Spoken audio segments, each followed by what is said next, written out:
Welcome back. You're with Face the Nation.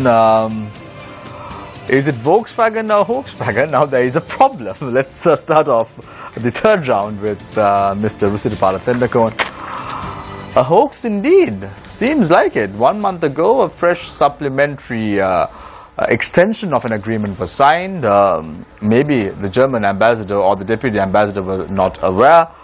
However, only a certain section knew that it was not Volkswagen coming to Sri Lanka anymore. And you look at the logo. Very similar to Volkswagen. Mr. Nakon, what is going on? You see, from the explanations tendered and from what really has transpired, something has happened and we are all talking the truth. It was the fact that on the first occasion when an agreement was signed, somebody from the embassy was there and there was a hoarding or something hanging behind his head. But somebody is a deputy ambassador. See, the ambassador himself, yes. What does it matter? He would have been invited to overlook what is going on between two private parties, between the BOI and another private person. He was never a party to that agreement. The question is whether somebody was, there would have been, the Prime Minister would have been there on that day. Does it mean that he was involved in the agreement? Quite so. I mean, anybody He can was come. not making Anybody investment. can come. The investment was made by somebody Please allow else. me to explain. Anybody can come, can be invited to come and to grace that occasion of signing this agreement between the agent, local agent of Volkswagen and the BOI. But the fact remains, Volkswagen was never a party to any of these things, not even at the beginning. So if someone is trying to make out that Volkswagen was involved at the beginning, but later due to some international problem that cropped up, they withdrew. Totally wrong. Totally wrong, because they were never in the agreement. They were never in the agreement. If they were in the agreement, it would have been a tripartite, not a bipartite. It was never a tripartite. He was looking at it. He was a person who was just overlooking an event because it is something to do with his country. Naturally, when the local accredited agent of Volkswagen, which at that time, that point of time, had no problem whatsoever, he was performing as the normal accredited agent of Volkswagen. He was trying to establish an agreement with the BOI to do something. So naturally, the German ambassador can come and overlook that. Does it mean his involvement or agreeing that Volkswagen is involved in it? This is an absurd way of putting these things across. The whole truth of the matter is, it is dirty politics. They were so desperate, this government was so desperate to prove to the country that because of their coming, so much of foreign investment is going to come, foreign direct investment. So many companies were involved. We are going to establish GSP in 1 month. These are the very people who said that. Can anybody come forward today and say that we did not say that? They were too hasty. Even in this Volkswagen instant, they were unnecessarily in a haste to make an announcement of something, a non-event happening in this country. And ultimately, we have the truth today. It was not a question of Volkswagen withdrawing from some agreement due to one of their international follies. Never so. It has nothing to do with the Sri Lankan affair, because they were not involved from the beginning in this transaction. We are now trying to make it out. No, Volkswagen was there. Now they are, because of their international problem, they are withdrawn. My God. Does anybody want us to take it seriously? Yes, Faras, you wanted to ask No, not now. Let's move to... I only wanted to say that perhaps you ought to, out of an abundance of caution, at least leave yourself some exit point, because we still don't know whether VW did have a letter or some discussion with their local agent. Let's talk about so it. you need to cover yourself. There you go. Let's now move to Mr. Upul Jayasuriya, attorney at law as well as the chairman of the Board of Investments in Sri Lanka. It's not about Volkswagen anymore, Mr. Jayasuriya. It's about the BOI. You as a chairman of the BOI, do you have all the powers to exercise your role as the BOI chairman Many say that they are trying to sideline you. Just 2 weeks ago on the very same show, there were issues about your role. You are just being appointed by the president and you're just there. Is someone trying to suppress you? This is your time. You could speak out. Your time starts now. Thank you for the question, but I must say that as the chairman of the board of directors or the board of investments, there are certain powers that are given by the statute. Powers such as entering into Section 17 agreement is totally vested with the board of directors. Whatever the powers that are vested with the board of directors are to be exercised by the chairman and another director and are authorized by the board of directors. So those are the powers that I have to exercise, and for the day-to-day functioning of the board of investments there is a director general appointed, but from time to time it has been different. Sometimes in the past there have been the chairman holding the position of the director general, but there have been certain instances in the past also there have been two people holding the two positions. So most of the day-to-day functions are attended to by the director general, and certain statutory powers that are given exclusively to the board of directors are exercised through the chairman on the delegation of powers by the board. Mr. Jayasuriya, let's put all that aside. Can you exercise your duties as chairman of BOI? Have you done that in the past successfully? No suppression whatsoever? You've been given an upper whatever hand? the powers, I can say that whatever the powers that are vested in me, I exercise. And when I exercise these powers, I try to make it make it more transparent. There are certain issues that we have to raise certain matters with regard to some of the past companies, the present and also the future companies. There are certain other instances, like without naming, I can give one or two instances where with regard to a hospital where the land was given free of charge under certain gazette regulation, and when land is given under that regulation, it was incumbent on that company, the hospital, to give 10% of their beds free of charge to the public of this country. And if they have not done that, they have violated the agreement. In one of those instances, I had to go to the extent of terminating that agreement and informing the tax department that this company has violated this agreement, and ask the tax department to charge them taxes. Now there have been, these may be difficult decisions, but that was an instance where they have taken away what was entitled by the public of this country. So I don't hesitate to use my powers in such instances for the benefit of the public, and also in a transparent manner. And there have been certain other instances where some people, sometimes not only politicians but sometimes bankrupt politicians, also try and come and twist our arm, try to get us to do certain things that we wouldn't have done otherwise. One other instance I can quote would be a certain land that was to be used for a particular project in Colombo, Slave Island. 254 purchases of land. The previous cabinet has taken the decision that it should be sold at the government valuation. The government valuation taken was 4.5 million rupees per perch for 254 purchase, and then I decided, no, this valuation won't work. That was 1 year later, I should get a fresh valuation.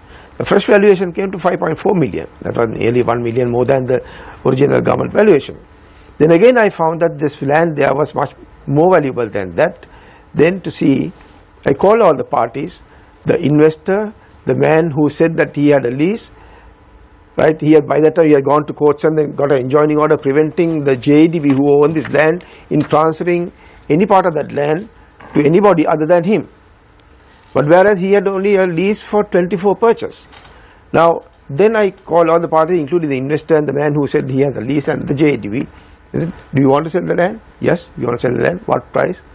At the market price of 7.5 million. I said, can you match this price? They agreed to match the price, 7.5 million. Then again I found out that this land was, the transaction was going at 10 million rupees a perch, and that the man who claims that he has a lease for 24 Porsches and then he's trying to claim ownership on the entire 254 Porsches, he was getting 2.5 million rupees into 254. So you've done a good job. You spoke So of there words again like- I stopped this transaction because that money should go to the JDB. You speak of the activities that you've done as the chairman of BOI. You speak of very important words. I remember you used to use these words when you were the president of the Bar Association of Sri Lanka. Words like transparency. Of course. When they tried to twist my arm, I tried to do my best. Mr. Jayasuriya, the Prime Minister brought in a super ministry bill to Parliament. Was it to override the activities of your organization, the BOI? It's not that applies only to the Board of Investments. Yeah. That applies to about 10 other institutions, including Mahavali Authority, which is under the President, and the Export. So you were never worried about it? Huh? You were never worried about it? No, I mean, this is a policy decision. I mean, this is a government policy, So and you the are cabinet okay has with to it? decide that. It's not my personal What is your issue. personal thinking? It's not my personal issue about it. Yeah. There has been a draft bill that has been presented. There have been many views that have been expressed by different quarters, including the provincial council and all that. And the government has now taken a stand that they will, if necessary, amend certain provisions and then go through with it. I mean, I'm only a functionary as the chairman of the Board of Investments. I'm not a policy maker. The policy is to be made by the government. We only have to comply with the policy. If I don't agree with that policy, it's open for me to get out and go. Thank you very much, Mr. Jayasuriya. When you said the word transparency, I wish 1 month ago you came to the media and said Volkswagen is not involved. I signed this deal with Western Automobile Assembly Plant. Wish that to happen. Say it again, please. You spoke about transparency. One month ago when Volkswagen, as you claim, pulled out and Western Automobile Assembly came through and signed an agreement with the BOI, I wish you came out and said Volkswagen. Well, I come out today. You invited me to come. You have given me an opportunity. I could have stayed away without coming here and then answering these questions. I had nothing to hide. It's still transparent. I have placed all the facts before you. There's nothing to hide even at this moment. I wish you did that prior to the 3rd of January event, Mr. Jayasuriya. No, I wanted that event to go through. I'm not destructive, I'm constructive. Thank you very much, Mr. Jayasuriya. I wish the people would bite that as an answer. I now move my attention to Mr. Shamindra Ferdinando, news editor of The Island. Shamindra, interestingly, what is your take about corruption? Do you think that something is going on and the people are being kept in the dark? Do you think that people are again holding the wrong end of the stick? The time starts now. Certainly, I mean, you will see the major political parties are in this game together, right? Whatever their differences over constitutional reforms or electoral reforms or any other issue, when it comes to perks and privileges, they operate together. You will see duty-free vehicle permits now. Recently, this government raised the allowances of honourable members of parliament by 100,000 rupees. So all of the members, I mean, if you see corruption, the reports put out by COPE and PAC, if you go through them, you will realize the involvement of members of parliament, ministers and secretaries in all these activities. Up to now, no one had been punished. No one. So, recently there was this issue we discussed earlier also with Faraz. The Parliament of Sri Lanka reached an agreement with the US to obtain the services of a private US company to advise the Parliament, the independent commissions.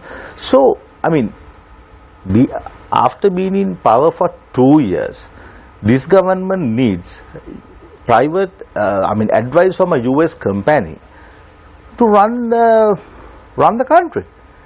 It's not to run the country. No, Mr. Jayasuriya. You must be precise. Mr. Jayasuriya, 1.92 billion rupees spent by US taxpayers. Why? I mean, you mean we don't have capable people in this country? I mean, it is not the capable people, Shamindra. You are making a mistake here. It's the techniques that are available in the US. No. We don't have those techniques available, right? There are so many modern techniques that can get us no, to the bottom of most of these issues. it's, I mean, we got independence in 1948. Now, after all these years, now we are told we need US private sector advice to improve good governance, accountability. I mean, all these What is issues. this company you are talking about? I mean, it was in the papers. It was signed by To bring in good governance into this country? no advice. Advice in what? No, consultations. The Island carried it. The MTV carried it. I mean, sorry, TV1. So, I mean, it's in the news. It's an agreement between the government of Sri Lanka, I mean the parliament, and the US. And Development Alternatives Incorporated. so like that. Now the previous government hired very expensive US PR firms and wasted millions of rupees trying to improve its image in America. Now these people are doing the same. So the previous government and this government. So I mean, why do you need foreign assistance, advice to improve your image if you do the right thing? But that happens across the world, Shamindra. Many organizations, many countries seek the assistance of other countries and lobby groups. No, I mean, Shami, to do the right thing, do you need foreign advice to take action against the people who are responsible for the central bank fraud? Right? Now, earlier you said that they are going to debate this issue this month.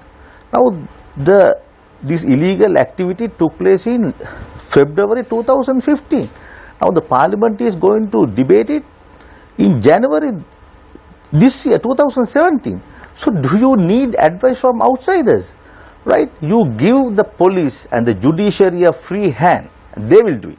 Shamiz, this matter went to the Supreme Court. Some party, some public interest litigator took this matter of this bond issue to the Supreme Court. And then I don't think he obtained leave to proceed on that matter. Yeah, so I'm not sure exactly on what count. Entirely different count, but not related to the issue. Yeah. Therefore, it was just dispensed And with. there is another second matter that has been argued and then where the order has been reserved and which is pending still. No, not on this. There is a second matter also on the bond issue. Right, then we open the floor for questions from our journalists. That's what Face the Nation is all about. We've taken some time today to discuss about many issues that need the attention of the litigators as well as the public of this country, politicians, the President and the Prime Minister. And here we go, we open the floor, not you for us this time, we'll start off with Nadim. Oh, no. We've only got 10 minutes more. Mr. Rusripala, thank you for being on the show today.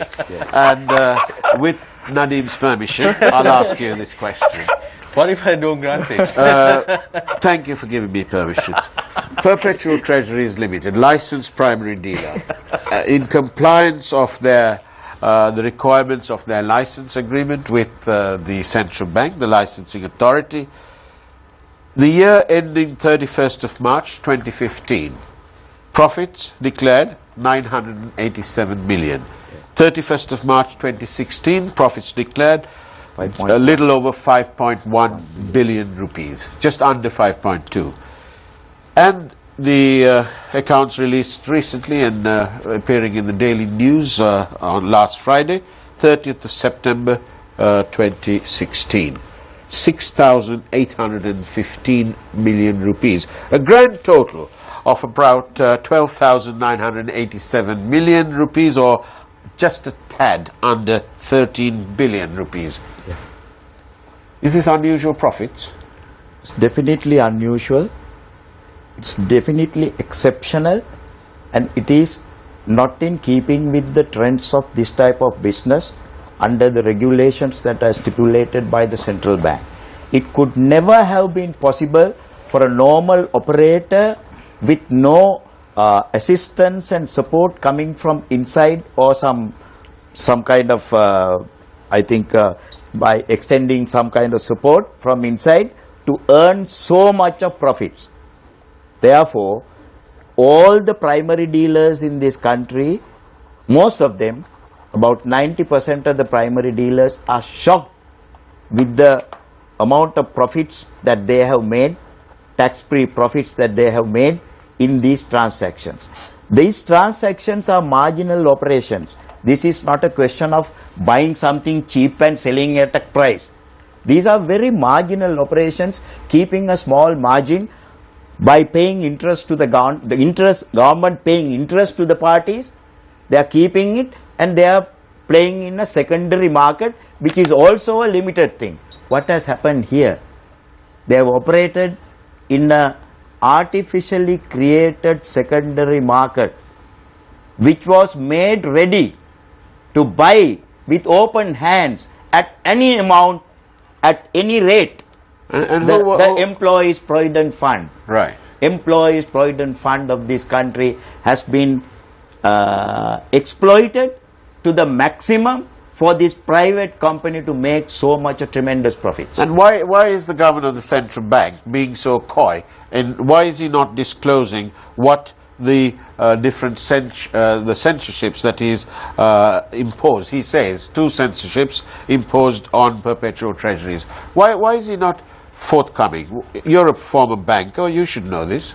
Well, for us, an institution like the central bank and a person like the governor of the central bank is not in a position to take overnight action on this type of things. I'm sure there are so many formalities that he has to go through. We just heard of a leaked out report, an oversight report by the central bank, which is mandatory to be conducted by the central bank officials under given circumstances to probe into such matters. Fortunately, we came to know of that report as a leaked report, and the whistleblower is to be taken to the CID, that apart. The report has now been tabled before the Monetary Board of the Central Bank. And the Monetary Board, having considered the report, it is reported that they have come up with certain recommendations, some sanctions. Let us wait and see. Let us wait and see what those sanctions are. But I must tell you something in relation to what is going on in the central bank right now at this moment. I feel that the hands of the governor are not free to operate in the way that he likes, because the way he is being reprimanded, the way how things have been proposed as big changes for the central bank activities, conclude one thing, that there is heavy interference by the government on the affairs of the central bank, and it is going to come in a very big way, curtailing the activities, the decision-making process Mr. Tennecourt, of the central bank. That's an interesting thought that you put about the interference of the government in the central bank. I want to talk to Shamindra about this as well. Towards the end of last year, I attended a very interesting public lecture by a world-renowned economist who also happens to be the chairman of IPS, of the Board of Governors of IPS in Sri Lanka, Dr. Azin Sali. He said that in the past several decades, this country has been shifting between the crony socialism of the SLFP and the crony capitalism of the UNP. And we've had one or the other. We spoke about the concerns that the people had when they voted in this governance of this government of good governance, the Yahapalana guys, as you call them. We've got the SLFP and the UNP together. Are we seeing a combination of super cronyism? Certainly. Now see this big battle over Hambantota port, you will realize the previous government sold 85% of the Colombo port, that terminal, to China Merchants Port Holdings. Now the same people are going to get Hambantota, right? So whether the SLAP in power or UMP in power or a combination of the two in control, things continue the same way.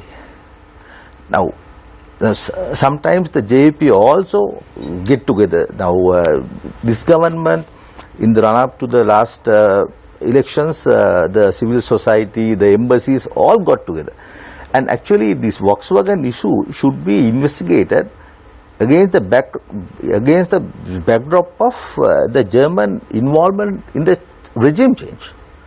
I am telling you, right?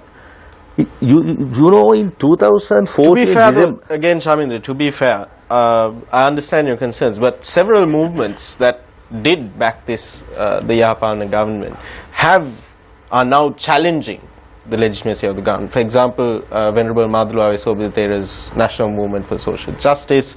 You had various other civil society organizations that are very unhappy about the progress that this government is making in terms of reforms.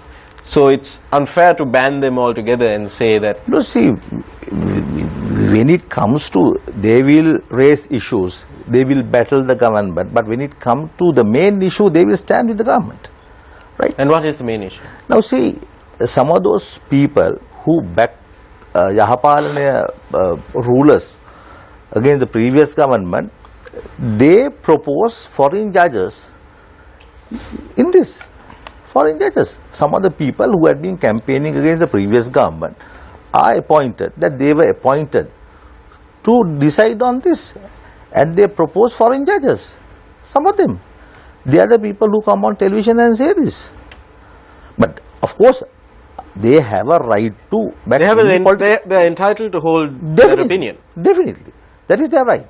That is why whatever they say, we report. The island report their speeches because they have a right to say. So, Shamindra, I'll ask you this question because we are talking about cronyism. The intelligentsia of this country, many intellectuals in this country see that the biggest problem in Sri Lanka is that we are not, for a democracy, we should be a country that is governed by laws and not by men. Do you think that we have given too much discretionary power to the powers that be? Be it the current government, the previous government, or the government before that. Do you think that there is too much discretionary power in the hands of the powers that be? Certainly. That is why people rejected by the electorate can be brought into parliament through the back door. I think we are the only country in the world. Right? You contest Gampad district, you are rejected by the people. So then the president or the leader of the party decides that he is needed. He brought in. No issue. So this is the only country. Now, and if you contest from some other party also, you can be accommodated from another party. Right? Mr. Jayasuriya, coming back to our favorite before summit. your question, can I comment on what Of course, Shamindra said? He was a couple of times he was making reference to foreign judges. Now these foreign judges have been again recommended by a committee that have been appointed some time back, chaired by Mrs. Manori Muthutekama, a very honourable lady, daughter of late Honourable Colin Adi Silva. Now when they were appointed, whatever the panel that was there, they were appointed, nobody found no fault of the appointments of these people. But when they come out with a certain recommendation for their own good reasoning, then we criticize that. So this is, look at the situation where the appointment of judges were concerned. The bar raised so much of concern at that time. Though the system of appointing judges has now been changed with the new 18th Amendment and the Constitutional Council that have been now set up, right? But those who appointed the people who did not deserve to be appointed to the Supreme Court are still on the Supreme Court. So do you expect that foreign countries or anyone for that matter, the local or foreign has no relevance in this, to have trust in those people to sit in judgment on these issues? Their credibility is gone. They are dirt in the international media and everywhere. But there are people, when you say foreign judges, you should not castigate people. Now there are... No. Wait. No, now, wait, I'm not. Lord Denning is a much respected jurist. Every time in our courts, we quote him. He's a foreign judge. One can say, why are you quoting foreign judge? Lord Denning, who the hell is he? That's not the case. Whether it's a foreign judge or your skin has no relevance here. We are all talking about the justice. And the Prime Minister, not we are all talking about justice. No, people are trying to criticize because foreign judges are appointed. No, it's the president we are of the only country, talking about. Jayasuriya. No, I'm not talking about what the president said. All what people are saying is there should be justice to prevail. Now, if there is some objection with regard to the white-skinned people sitting on this, that there are so many renowned local eminent jurists who have gone overseas and then reached for acclaim. I don't have to name them. Some of them are holding positions like the deans of various law faculties in different parts of the world, like Professor Veeramantri, who just passed away. Their credibility is so much. Think of those people. Bring them here. I don't think none of these people who are talking about foreign judges will have any objection to get those people to be sitting in judgment. But these people, the people who are still we are going on with, without any action being taken, I must say, I repeatedly say that they have no credibility. Not all, just a few of them. Mr. Jayasuriya, coming back to our favorite topic of 2017, Volkswagen, the agreement that was reached by whatever company that you all reached with, does it have a saying about the amount of employment that will be provided? No, no agreement has any reference to the employment. But the Prime Minister says that 3,000 jobs will be provided. That's according to the proposal. According to the proposal. Now, Mr. Jayasuriya, when it comes to, apart from the tax holiday that is said in the agreement that you all reached, when we know that when a vehicle is brought down in parts and when a vehicle is brought down as a vehicle, the amount of tax paid for that vehicle and the parts are different from each other. What if you all didn't do a review on this matter of the new agreement, what if someone raises a finger at the BOI and says that this is once again a scam carried out to evade taxes? The original agreement that was signed was for a vehicle, right? Now the supplementary agreement that has been entered into is also for a vehicle. The brand of the vehicle has no relevance in this instance. So for the assembly of that vehicle and the plant and the investment, was entitled for a tax holiday. So that doesn't change with the name changing. This is going to be an assembly plant. Yes. Here. So when you are assembling vehicles, you bring the vehicles as parts, not as a complete vehicle. So there is a different amount of tax paid for a complete vehicle when it's imported, and there is a different amount of tax paid when the vehicle comes in parts. What if someone raises a finger at the BOI and says that this is a scam carried out by the BOI to bring in people, bring in parts to evade taxes? Well, I must say what has been approved for is 500 vehicles for the first year and 750 vehicles for the second year. And that is the output, Mr. Jayasuriya. I am talking about the input. No, it can't be. Whatever they can do is not more than that. If they want to do anything more than that, it's beyond the agreement, but they can still do that. Right? So, now the same thing, the principle, whatever you are saying, applies to any other vehicle manufacturer also. Now, for instance, there was another car manufacturer, which is not a world-renowned name, it's peculiar only to Sri Lanka. They have been assembling these vehicles on the same basis as you are now referring to, for the last 10 years. Nobody asked any questions about it. But there is a High Court case order given that this should indirectly say that this is tax fraud. In the year 2006, there is a High Court judgment against the vehicle manufacturer, not so famous. I have no information about the judgment they are referring to, but as far as I know, it still continues on the same basis. If there had been a High Court order, then it won't be the case. Can someone point the finger? We need to stop at that. One question. We need to go for one final question. We need to go for a short commercial break. I'm very sorry, we are running out of time. We need to finish the show by 11:30. We're going for a short commercial break, and when we come back, it's the final round. This is Face the Nation. Where does the truth lie? All that and more after the short commercial break. Stay connected. Stay with Face the Nation.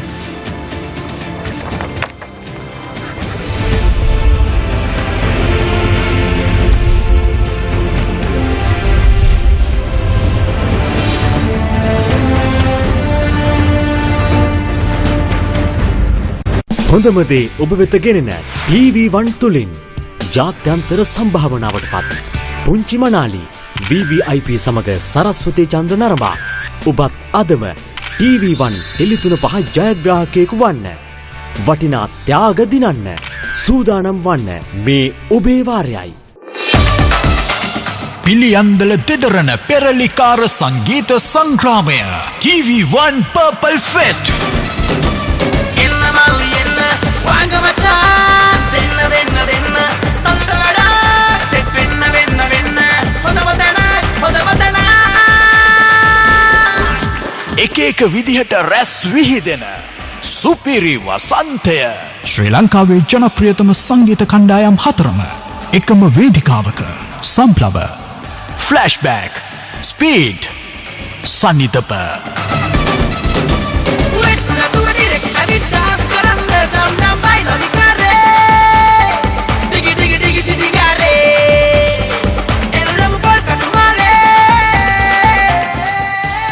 Piliyandala Somaweera Chandrasiri ක්‍රීඩාංගණයේදී 19 Sampalawa 20 flashback 21 speed 22 Sanitapa එක විදිහට රැස් විහිදෙන සුපිරි වසන්තය TV1 Purple Fest.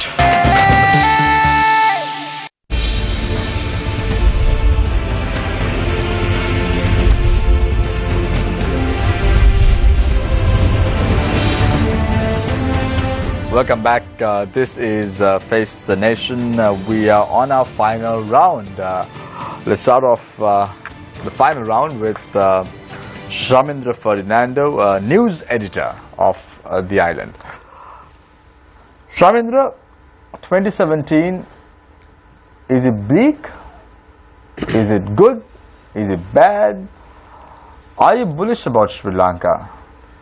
It's going to be a very tough year for the government, extremely tough year. They'll have to face the local government elections, 3 provincial councils, then Geneva, then to get FDIs and to go ahead with this Chinese investment. So I think China, China issue is going to dominate Sri Lankan politics, with the joint opposition attacking government and China, and the government trying to defend China and somehow ensure Chinese investments, because without Chinese investments this country cannot move forward. Because at the time of the elections, Yahapan rulers believed that the Western powers, the Western companies were going to invest in this country, but I don't think they will invest. They will not make an investment. So it's China and India. So it's going to be a very tough year for this government. The recent statement made by the former president of the country, I am going to topple the present regime in the year 2017. Is that something welcoming? He was already defeated. There's no basis for that statement. This government will continue until 2020. There's no doubt about it. I don't have any doubt. Thank you very much, Shamindra Ferdinando, news editor of The Island. I now move my attention to Mr. Rusiripala Tendakon. Mr. Tendakon, China will play a big role. The recent event that has unfolded in Sri Lanka, the Volkswagen issue, giving over 14,000 acres of land to China, the Hambantota port issue that cropped up, all this and more. Where are we really heading? Yes. I think we are all talking about an investment coming from China. From my point of view, it is not an investment. It is safeguarding their own money that they have already lent into this country, and they are finding ways and means of how to recover those. It is told very clearly that by this allocation of lands, the government is only going to convert that loan to equity. What does it mean? They are securing, they are already trying to secure by some means what they have already lent to this country. This is not coming by way of an investment. This is completely a false nomenclature to use. And what are we doing here? We are giving 15,000 acres of land under some agreement. What is this extent? The total land extent of Singapore is 177,700 acres. And in Sri Lanka, we are giving 1/8 of that area to a company to develop. The question here is not the area, nor that we are giving it to a foreign country. The question here is, under what terms and conditions are we giving this? The people in this country have a right to know. This is where the mistake of this government is. It's a very tiny, thin-edged affair. If the government is bold enough to declare and announce and say, these are the terms behind this allocation of these lands to this company. This is what we are expecting. This is the period. This is the outcome. This is what we are giving it for. I mean, if the people are not ready, the authorities, the Prime Minister and all these ministers in charge of investments are not ready to give the details in detail to the country, you can't blame the people protesting. You can't blame the people protesting. Because now I look at it this way, my God, 15,000 acres of this country. We are not averse to giving land to foreigners. After all, China is not going to lift this piece of land back to China. They can never take it back to China. They'll have to develop it here. And if they give up, they'll have to leave it here. That's our own land. Isn't that good? No, it is not bad, but the way how they are going to do it, what they are going to give it for, are they going to have another military strategy station in this place here? What is it given for? We have a right to know. The parliament of this country will have to be told, to be taken into confidence and told in detail what is going to happen. Therefore, the whole blame falls on the government. Now, the Prime Minister was telling, I am ready to listen. He need not listen. He doesn't have to listen. He can only tell in advance. Thank you very much, Mr. Tendakon, for joining us this evening. Can I also respond to that? Yes, you can respond. I'll give you a minute. Thank you very much, Mr. Tendakon, for joining us this evening on the show as well. Now to Mr. Puljaya Surya. I would like to respond. Yes, to him. you have 1 minute. Since he was talking about the investments, and also I must say, this is not the first time that land has been allocated. There have been thousands of acres that have been allocated to one company alone, which I am fighting still to complete the transaction legally. They have given 6 years ago nearly 3,000 acres that have been given. What have they done? They have planted Cavendish and they are earning $35 million a year. Now this is not going to be a military operation in the 15,000 acres. Now this is going to be earmarked for investments. Now when GCC law was brought in 1978, the area authority of the GCC, Greater Colombo Economic Commission, commenced from Chirau. It came down to Wattala. But people got panicky about it.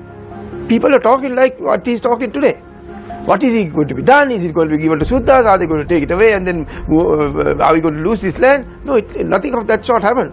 What was done was, for practical purposes and purposes of convenience, we demarcated 2 zones, one in Kattunayaka and one in Bega, both within the area of authority. Wherever you go within that area of authority, there are certain rules that apply. Zone. Then now, in Hambantota, what has happened is, without identifying one plot here, another plot there, another plot here, in a huge area, we are declaring this as a zone. We are not taking over the land. You need the people to be there to do jobs in this, the factories that are going to come in there. More than 50 to 75 investors who came with the Chinese ambassador that day. The joint opposition went and stoned them. Stoned the investors who came there to the zone on the first day itself and told them, get out. Thank you very much. Get out. This is the message that we are given. Is that what we want for this country? Is it what we want for the investment? Is it what we want for the future jobs to be given to the people of this country? That has to be thought very carefully. That is what the joint opposition went and did the other day. Thank you very much, Mr. Puljaya Surya. However, given what you did today, coming here after the 3rd of January event, I want to ask you a question. How can we have faith in the government? After everything is done, you might come again to the media and say, I came and told you what happened, just like the Volkswagen incident. How sure are you that you general will do it? question. You say that we will be transparent. We have not given the land for a military exercise. It's for investments. What if you come here again after everything is done? The Chinese ambassador was quoted. He said it in his own words. We will bring investment to the tune of 5 billion. Maybe they'll fail, not being able to bring 5 billion. They'll fall short of it. But they would have made an effort. We have made an effort. We need to make that effort at this moment of time. Effort alone will take us there? We might always fall short of the target, but we'll get close to it. Thank you very much, Mr. Puljaya Surya. Thank you very much, Mr. Shamindra Ferdinando, for joining us this evening, news editor of The Island. Thank you very much, Mr. Puljaya Surya, for joining us this evening, chairman of the BOI, also the past president of the Bar Association of Sri Lanka. Thank you very much, Mr. Rusiripala Thendakone, civil rights activist, for joining us this evening. Thank you very much, Nadim. Thank you very much for us. It took a lot of time today. Thank you very much, Chaturanga, for joining us this evening as well. Who is your guest tomorrow morning for us? Wonderful lady, Natasha Balendra, who's in charge of the NCPA. Yes, that's right, in charge of the Child Protection Unit and the Women's. Thank you very much. Once a wise man told me, what got you here won't get you there. 2020, there would be an election, and I make a pledge. We will not keep calm until there is so much awareness that it never happens again, ever. Take care. Good night.